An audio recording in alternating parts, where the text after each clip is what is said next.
Oo, kilala ko to eh. Kilala ko tong taong to eh. Oo, yan. Yan, kilala ko yan. Mabait yan eh. Mabuting tao. At alam ko rin talaga na maraming pangarap tong taong to. Oy, ayan, oh yan. Alam ko na masipag to. Alam ko rin na gustong tumulong nito sa magulang nito.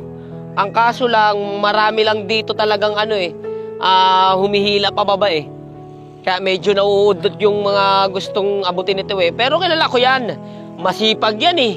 Magaling sa trabaho. Magaling makisama. Kaso lang talaga, mayroon lang talagang mga taong hinihila talaga siya pababa. Talagang gustong gusto siya yung lugmok talaga.